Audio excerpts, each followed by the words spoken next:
Адам өмірдің бақытына, игіліктеріне, ең бастысы өзін-өзі танып, өз мүмкіндігі мен ізгі мақсаттарға оқу-білуге жұмылдырып, дамытып, еңбектену арқылы жетеді.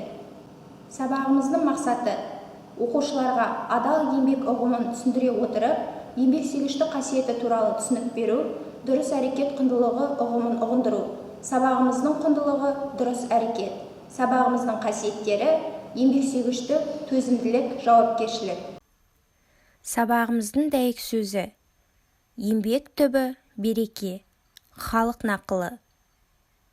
Адам ең бастысы еңбектенуге, яғни бір іске күш-қуатын, ақыл-ойын жұмсауға ерінбеуі керек.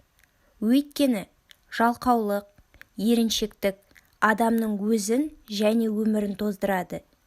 Ал ерінбей еңбек етсең, мақсатыңа, арманыңа жетесің. Арманың орындалса, өзіңді бақытты санайсың. Ал енді балалар, сабағымыздың дәйек сөзін түсіну үшін мына сұрақтарға жауап берейік. Еңбек адамға не үшін қажет деп ойлайсыңдар? Өзіңізді еңбекқормын деп санайсыз ба? Еңбекқорлық адамды қандай қасиеттерге баулиды? Ал енді оқушылар, мұғалім сыйы бөліміндегі еңбек етсең емерсің бейнефильмін бірге көрейік. Ертеде егіншілікпен айналысатын Мәди мен Мейір деген екі бауыр өмір сүріпті. Үлкені Мәди үйленген, балалы шағалы болса, кішісі Мейір бойдағы екен. Алайда олар соған қарамастан жыл сайынғы егін өнімін өзара тең бөлісіп отырады екен. Күндердің бір күнінде Мейір: мен осы не істеп жүрмін? Ағам болса жанұялы, балалар көп, ал мен жалғызбын. Ішіп жемме көп кетпейді. Онымен өнімді бұлайша тең бөліп жүргенім еш әділдікке жатпайды ғой деп, сол түні қамбасынан бір қап дән әкеліп, ағасының қоймасына білдірмей төгіп кетеді. Осы әдет бірнеше күнге жалғасады. Осы күндері Мәди де інісінің жайын уайымдап ойға кетеді. Мен осы не істеп жүрмін? Менің сүйеу болар әйеліммен жәрдемдесетін балаларым бар, ал інім жалғыз. Оған болашағын реттеп жағдайын жасау үшін көбірек өнім керек емес пе деп, ол да әр түні білдірмей інісінің қамбасына бір қап дәннен таси бастайды. Осы сарынмен арада біраз уақыт өтеді. Алайда екеуі де қанша күн өтсе де өз қоймаларындағы дәннің ортaya қоймайтынын байқайды. Сол күні түнде екеуі де өз қамбаларын тексеруге шыққанда кенеттен бір-біріне жолығып қалады. Жағдайды бірден түсінген олар қолдарындағы қаптарын тастай салып, көздеріне жас алған күйі құшақтаса кетеді. Кеңпейілдік деген бұл өмірде хош иісті әтірдің ыдысы секілді болу. Ол ішіндегісінің барлығын өзгелерге сыйлап, босап қалған күйде де жағымды иісінен ажырамай тұрады. Ал енді оқушылар, бейнефильм бойынша мына сұрақтарға жауап берейік. Кейіпкерлердің бойынан қандай қасиеттерді байқадыңыз? Ағасы мен інісі арасында қандай қарым-қатынас орнаған? Бейнефильм сізге несімен ұнады? Ал енді оқушылар, Мәдіхат Төрежановтың қолғабыс әңгімесін бірге тыңдайық.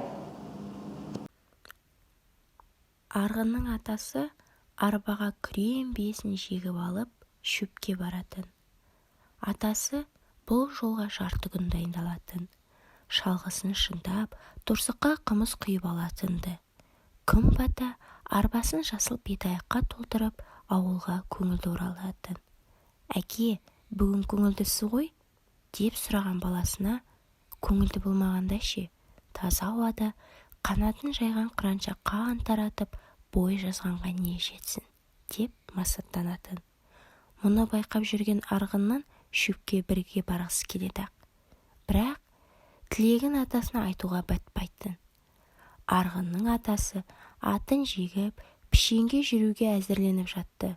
Ол ақырын басып, атасының қасына келіп: ата, мені ала барасыз ба? Деп қиылды. Атаңа қолғабыс жасай аласың ба? Қолғабыс дегеніңіз не? Көмектесіп, жұмыс істей аласың ба дегенім ғой. Көмектесейін. Екеуі көктомарға келді. Көктомардың шөбі жайқалып, бала бойын жасырарлықтай болып тұр. атасы атын доғарып, арғынға бүлдіргендерін тұнып тұрған жерін көрсетті. Ол қымыз жетін тостағанға бүлдірген теріп, атасына бірнеше рет әкеліп берді.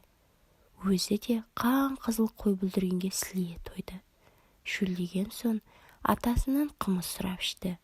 Біраз көбелек қу ойнады. Әжеме сыйлаймын, деп уысы толғанша гүл терді. Атасының қолғабысын тигізе аласың ба? Деген сөзі есіне түсіп, қасына келіп, ата, қолғабысымды тигізейін, деп ниет білдірді. Кіп-кішкентай болып сенің қолыңнан не келеді? Дегенде атасы немересіне күдіктене қарады. Шөп шабайын. Шөп шабу сенің қолыңнан келмейді, бір жеріңді жаралап аласың, деп атасы оған тыйым салды. Ендеше тырмауышпен шөпті жинайын, деді арғын. Атасы арғынға тырмауышты ұстатып шөпті қалай жинау керек екенін көрсетті. Олар көк арбаға шөпті тиеп үйге кеш оралды. Енді балалар, мәтін бойынша сұрақтарға жауап берейік. Талдау сұрақтары. Еңбекке үйренудің қандай пайдасы бар? Қолғабыс ету, көмек беру дегенді қалай түсінесіңдер? Еңбек ету адамға не үшін қажет? Өзің отбасында қандай еңбекпен шұғылданасың? Айтып бер. Осы сұрақтарға жауап беріп көріңіздер. Ал енді балалар, шығармашылық іс-әрекет орындау үшін экранға назар аударайық. Шығармашылық жұмыс. Оқулығымыздың 56 бетіндегі бірінші тапсырма. Дәптердегі суреттерді бояңдар. Сурет бойынша әңгіме құрастырып айтыңдар. Екінші тапсырма. Өзіңнің бір апта бойы жасайтын еңбегіңнің тізбесін дәптерге жазып көрсет.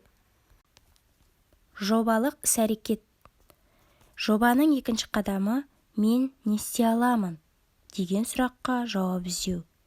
Жоба жоспарын және жобаның дайындық барысын дәптердегі жоба күнделігінде көрсет. Мына сұрақтарға жауап жазыңыз. Жақсылық менен басталады деген ұранға біздің жоба несімен сәйкес келеді? Жобадағы іс-әрекеттерім мен үшін неліктен маңызды? Адам еңбекпен өседі. Еңбек адамды жақсылыққа, игілікке жеткізеді. Адал еңбектің нәтижесі адамды бақытқа, қуанышқа бөлейді. Адал еңбектің жемісі тәтті болады. Еңбек таза ниеттен, адалдықтан, төзімділіктен, жауапкершіліктен, еңбек сүйгіштіктен құралады. Ізгілік бастаулары да еңбектен басталады. Ал енді құрметті оқушылар, осымен сабағымыз аяқталды. Сау болыңыздар.